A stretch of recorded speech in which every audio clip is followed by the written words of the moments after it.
2025-এর মাধ্যমিকের যে 8 নম্বরের প্রশ্নগুলো 3টি তোমরা দেখতে পাচ্ছ, এই 3টি প্রশ্ন বাদ দিয়ে 2024, 2023 এবং 2022 সালের প্রশ্নগুলো 8 নম্বরের প্রশ্নগুলো তোমাদের জন্য ভীষণই গুরুত্বপূর্ণ। সেই জন্য বলবো এই প্রশ্নগুলো তোমরা আগে থেকে রেডি করে রাখো। আমি পুরো 2017 সাল পর্যন্ত তোমাদের যে কোয়েশ্চেন্সগুলো একসঙ্গে তুলে দেখাবো যে কিভাবে 8 নম্বরের 3টি গুরুত্বপূর্ণ প্রশ্ন খুবই ইম্পর্টেন্ট তোমাদের এবছরের 2026 সালের পরীক্ষার জন্য। তো তার আগে তোমরা কিন্তু প্রথম থেকে যেহেতু প্রিপারেশান নিচ্ছ, তাই রিস্ক না নিয়ে এখন থেকে প্রশ্নগুলো রেডি করা শুরু করে দাও। এখানে 2022 সাল পর্যন্ত দেওয়া রয়েছে, তোমরা সমগ্র প্রশ্নগুলো আগে থেকে রেডি করবে।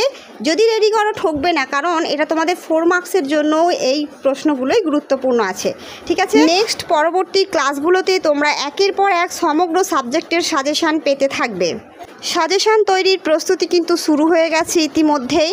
তো এখন থাকতে আমি তোমাদের সাজেশান দিইনি, এখনও পর্যন্ত একটা সাজেশানও দিইনি। এই কারণেই সাজেশান দিইনি, যদি শুরু থেকেই তোমাদের সাজেশান আকারে আমি প্রশ্নগুলো দিয়ে দিই তাহলে বাকি প্রশ্নগুলো তোমরা মুখস্থ আর করবেই না।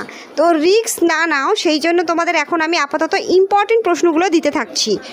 তোমরা আমার সাজেশানগুলো ইতিপূর্বের সাজেশানগুলো দেখতে পারো যে সাজেশানগুলো কিভাবে কমন এসেছে। তো তার উপর ভিত্তি করেই কিন্তু আমার চ্যানেলটিকে সাবস্ক্রাইব করবে এবং পাশে থাকা বেল বাটনটি ক্লিক করে রাখতে ভুলবে না পরবর্তী নেক্সট ভিডিওগুলো পাওয়ার জন্য। ওকে, ধন্যবাদ।